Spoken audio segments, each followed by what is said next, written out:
Lah Islam Nusantara itu nama lain yang ingin ikut ahli sunnah wal, jangan ahli sunnah wal jamaah sekarang ikut Islam Nusantara, itu kacau nanti secara.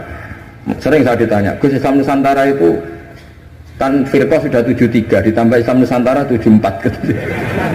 Ya kacau kalau seperti itu ya enggak. Islam Nusantara itu ya maknanya ya karena kita punya kultur, punya budaya, dan budaya itu budaya Indonesia. Itu barokahnya Indonesia. Milih satu dapat dua. Betul, saya itu punya doanya Mbah Mun. Sebelum wafat beliau itu nyatet doa. Itu diantara doanya itu Allahumma alqi bainahuma ulfatan wa mawaddatan. Ya Allah, jadikan dua tokoh ini yaitu Jokowi dan Prabowo, Pak Jokowi dan Pak Prabowo ulfatan, saling asih dan saling mencintai. Dulu ketika masih panas itu saya baca doa itu agak ini bener gak? Saya Jumat sebelum Yai Haji itu masih ketemu Jumat. Beliau cerita kalau mau ketemu Megawati, terus ketemu Bu Mega hari Sabtu. Ahad beliau terbang ke Mekah, terus Selasanya wafat. Selasa keberapa itu hari Selasa. Itu diantara doa yang dititipkan sama anak dalam itu doa itu. Yang baca juga agak-agak ini yang bener aja doa ini. Terus uniknya doa itu ditutup min abdikal fakir memun zubair. Ya Allah, jangan lihatlah saya, kata Bangun di doa itu, lihatlah saya yang berdoa. Barang kemarin setelah pelantikan menteri ternyata seperti itu saya tambah kagum bahwa kita punya guru seorang wali, jadi doain sesuatu yang mukal saja kesampaian. Doain yang mukal saja sampai cek itu sekarang masih saya simpan tulisan tangannya Mbah Mun. Itu dulu diberikan anak dalam.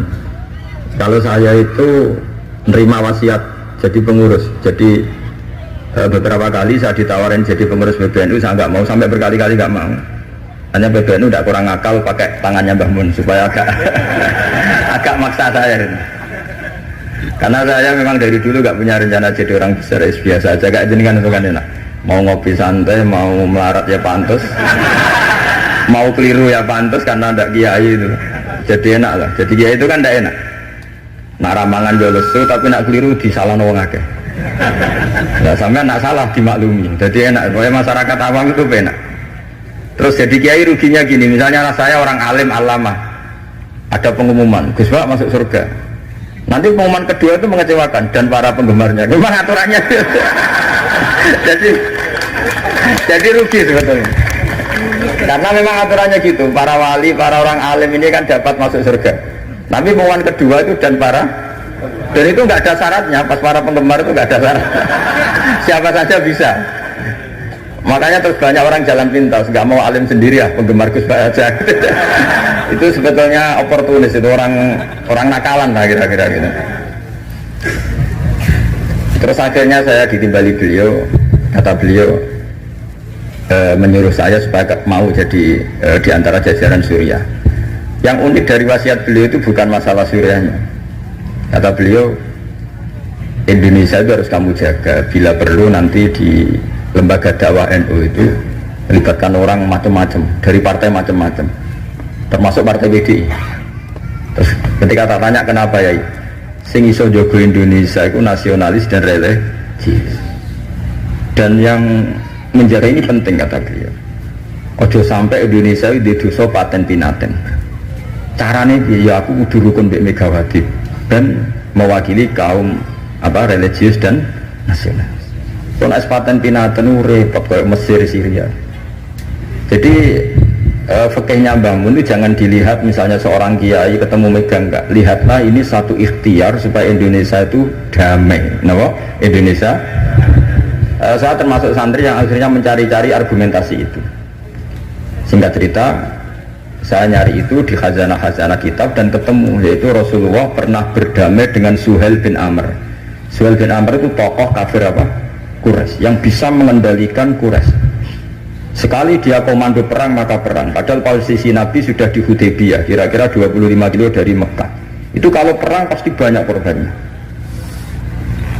dan itu semua perjanjian merugikan Nabi, tapi diterima saja asal tidak terjadi saling bunuh, saling keos, saling kolek. Itu yang ditiru Mbah Mun.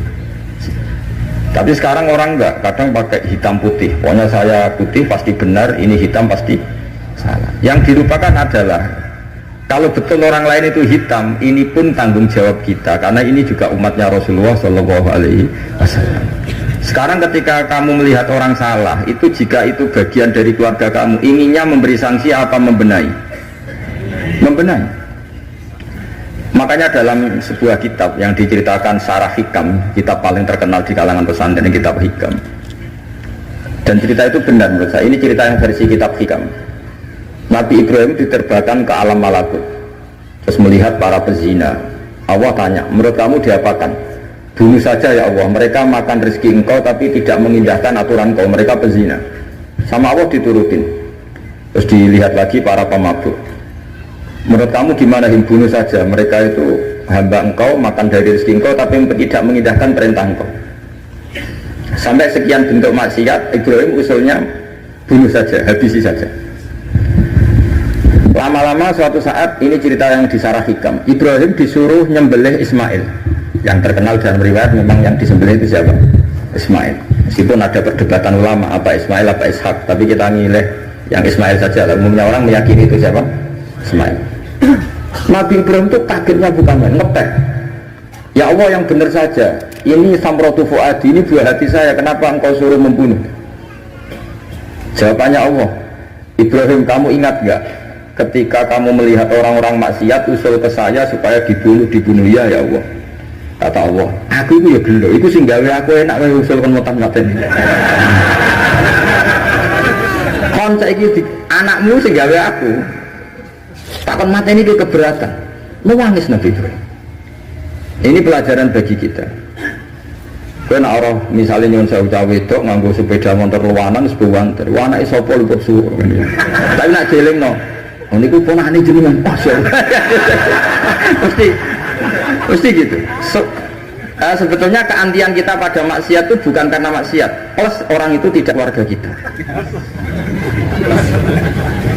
Gayanya saja kamu tegas, sebetulnya enggak juga. Gitu. Jadi ini pelajaran bagi kita. Coba misalnya gini, ada orang salah koruptor, kamu mesti benci sama koruptor. Coba bayangkan kalau itu anak kamu, mesti dungu ya wong mungkin buatan konangan.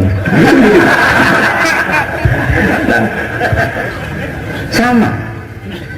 Ini masalah Rasulullah itu melihat semua umatnya adalah anaknya. Sing lagi abangan, sing lagi setengah abangan, sing hitam, semuanya adalah Maka kalau ini semua umatnya melihat orang abangan, ya pikirannya itu memandu mereka tobat, bukan malah dianggap kafir. Makanya kita menolak faham takfiri, faham yang mengkafirkan orang lain.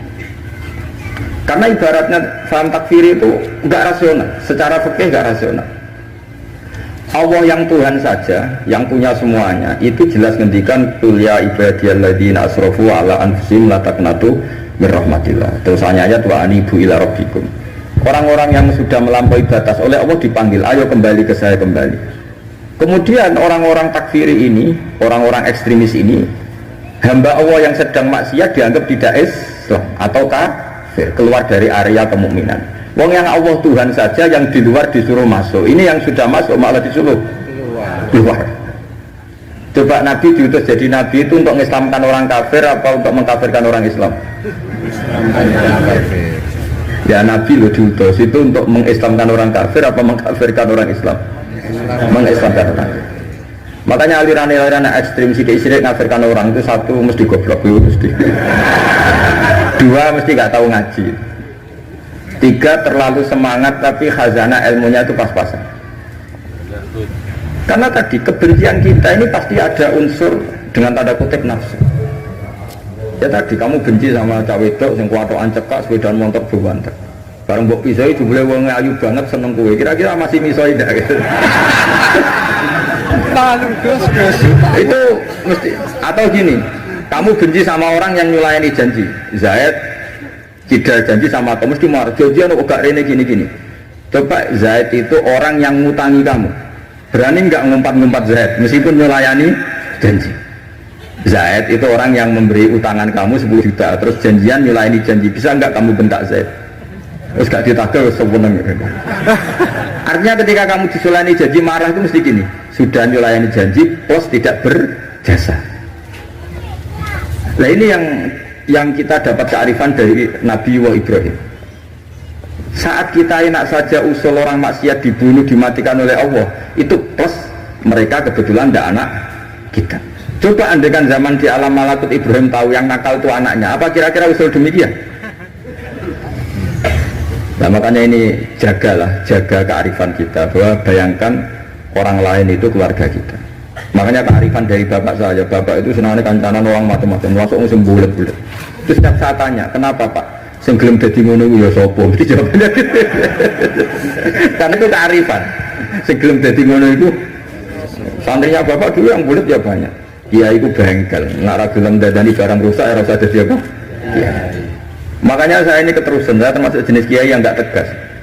Tapi karena kearifan, kiai yang terlalu tegas itu biasanya tidak pati arif.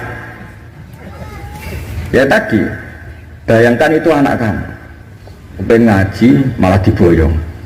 Cara itu anakmu, Pak Yai memberi kepengen didadani malah jiran. Jadi ini pelajaran bagi kita. Jadi coba khazanah-khazanah itu jangan sampai hilang.